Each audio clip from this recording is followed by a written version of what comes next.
Viet Cong rely heavily on mines and booby traps to knock out vehicles and kill their enemies.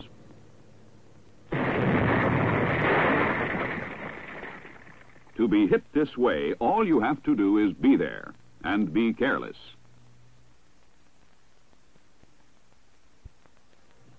Most VC mines are installed at random along routes of communication. Mines and booby traps have also been found at likely helicopter landing sites, on footpaths and trails, along hedgerows, on fence gates, and on rice paddy dikes. VC mines may be hidden in high grass or on a footbridge likely to be used. The VC rarely mines or booby traps those areas farmed by day. He does mine sandy ground that can't be farmed. Burial sites, paths leading to and from the jungle in which he disappears so easily. These are some of the explosive devices the VC plant as mines and set as booby traps. Good use is made of our own equipment, even our trash. Many of their devices are homemade. They all kill. The VC also have more primitive devices. Bamboo is plentiful. Openly harvested, the sharpened stakes can be hardened in a fire, coated with urine or excrement to cause infection, and used to build a deadfall set by a tripwire to drop on the unwary enemy, who might be you.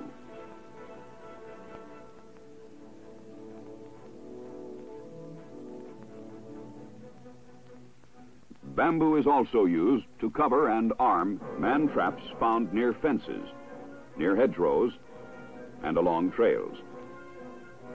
The cover is designed to give way beneath your weight.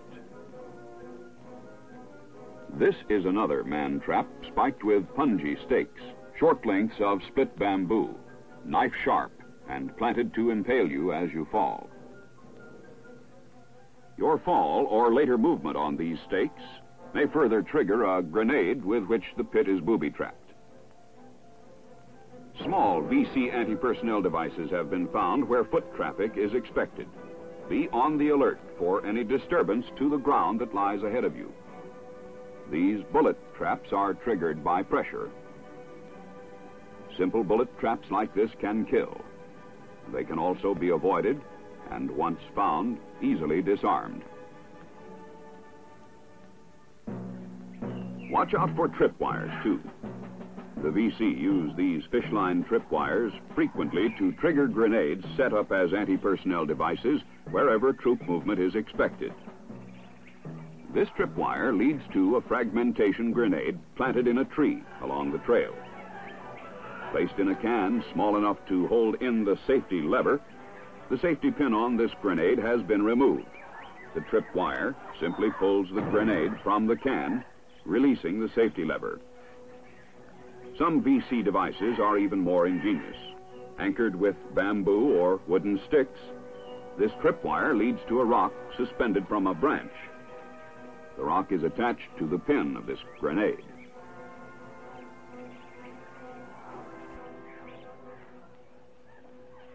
Tripped by foot, the weight of the falling rock pulls the pin to activate the grenade.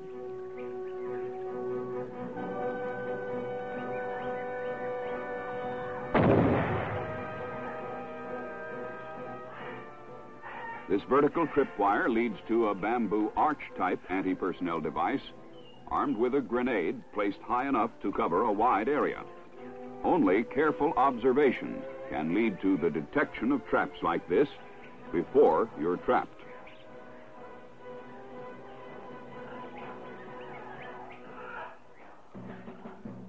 Only your careful observation can detect and help you to avoid a nail pressure type grenade mine like this one planted along a path or trail and almost, but not quite, invisible.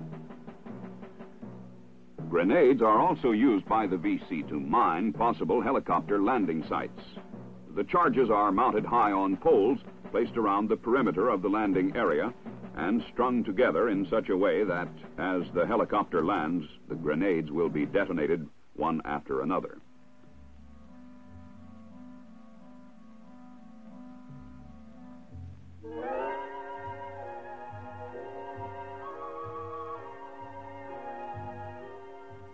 Care should be taken in detonating these grenades. Proper use of a grappling hook and rope will enable you to accomplish this from a safe distance.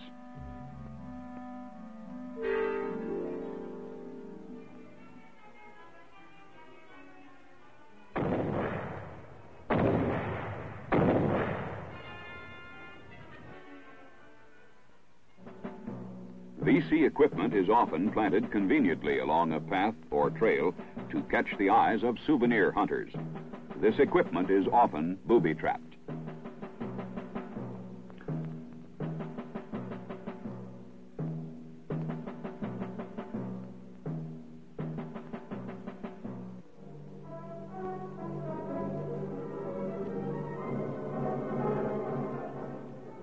Obviously, booby-trapped VC equipment should be examined and destroyed by demolition men who know what they're doing. VC equipment, after thorough examination by qualified personnel and found not to be booby-trapped, should be removed under proper supervision for intelligence purposes.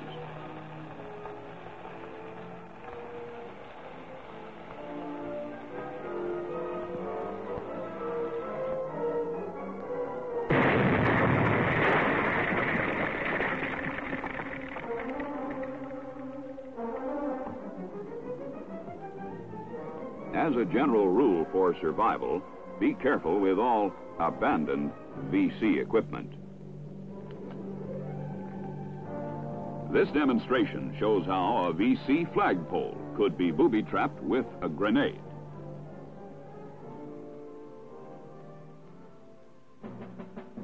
To increase their chance of success, the VC often remain in the area waiting for our approach.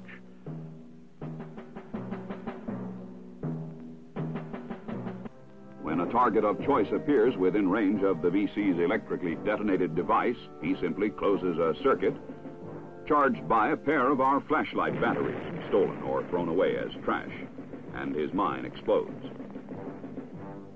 If you discover a mined or booby-trapped area, send for the experts. Don't try to do this job yourself. It's one for trained demolition personnel who know how to work with explosives.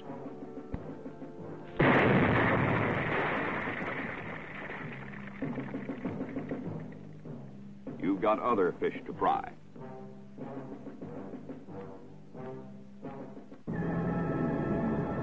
For heavily mined areas, the engineers have the heavy-duty LVTE with plenty of muscle and protective armor to dig safely down and churn up anything that's there.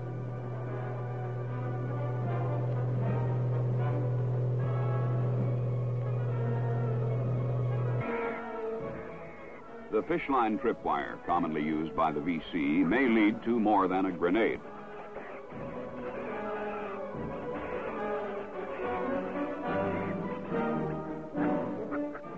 Mortar shells are often used in anti-personnel devices. This fence gate was booby-trapped with a mortar shell.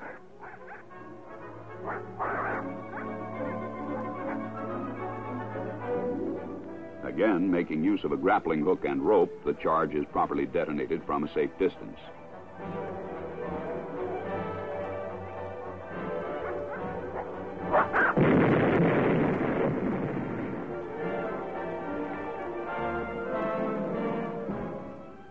Sometimes even heavier charges are used in VC booby traps.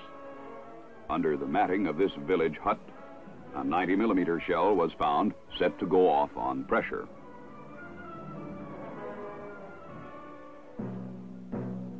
Artillery shells and other heavier charges are also used in anti-vehicular mines detonated by various pressure-type devices. You may encounter these wherever the road surface or the open ground permits their use.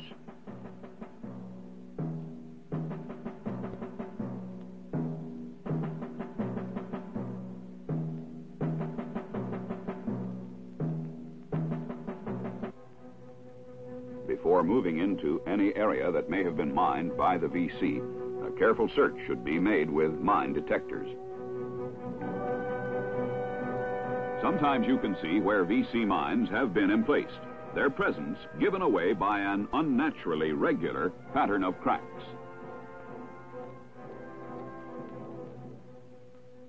Or by a too regularly shaped rise or depression in the surface of the ground. The work of locating and uncovering these mines should be left to the engineers.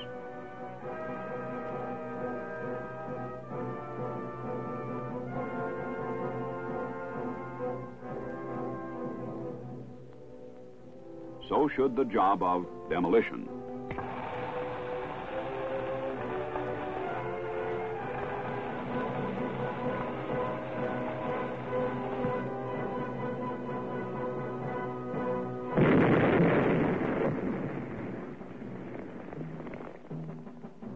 The VC have some commercially manufactured anti-vehicular pressure-type mines.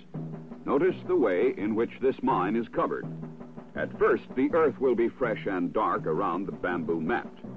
Later, this fresh earth will dry and settle, leaving a regular pattern of markings on the ground around the edges of the mat covering the mine. Look for these signs of danger.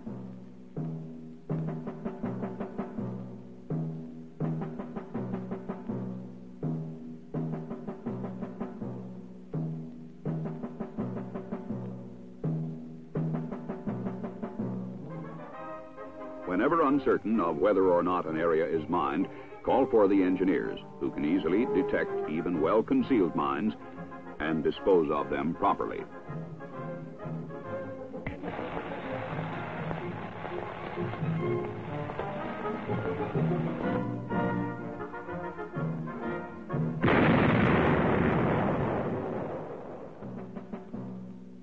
Many VC mines are of the homemade variety, made up of standard half-pound blocks of TNT, encased or wrapped in almost anything available.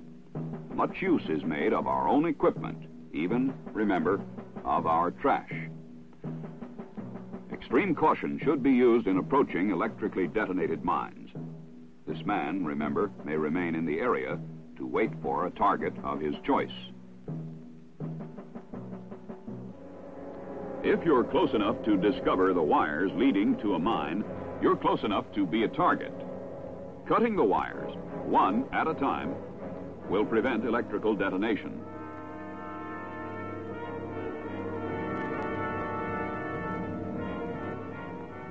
The mine itself should be destroyed in the same way pressure-type mines are blown.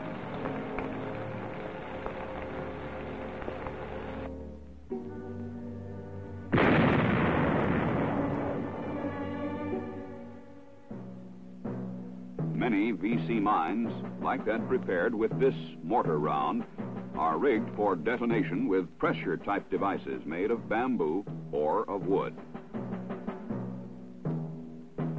The Viet Cong are adept at improvising pressure-type triggering devices and mines like this shoebox anti-personnel mine. Small, but deadly.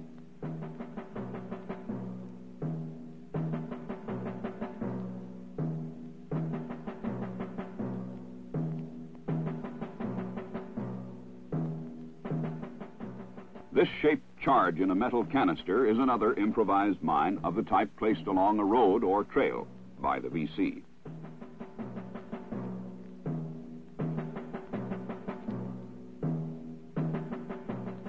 Although this mine can be electrically detonated, it is set off with two boards fitted with contacts and held loosely apart by pegs or blocks of wood. Foot pressure will bring the boards together to make contact and detonate the charge. Notice again the regular pattern of the ground covering this device, indicating danger. Something has been buried here.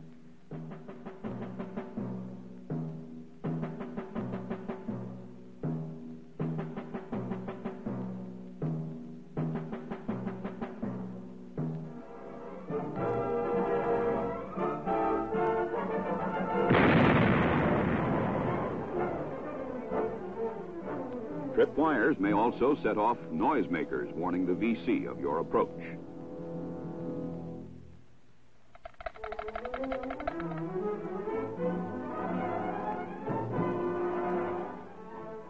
Mines and booby traps have one disadvantage for the VC.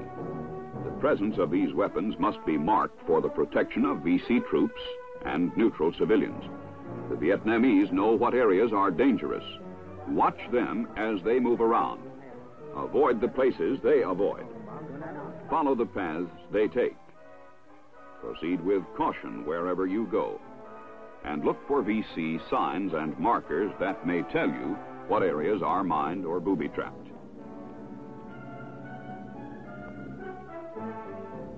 Natural materials are often used to mark mined or mine-free areas.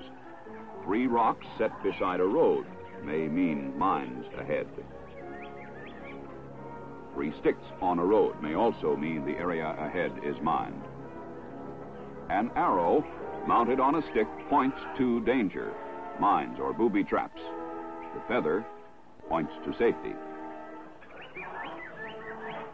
4 tufts of grass, each tied in a knot and marking the corner of a square, indicate the center of the square is mined or booby-trapped. A line of wedges driven into a stump points to a trap.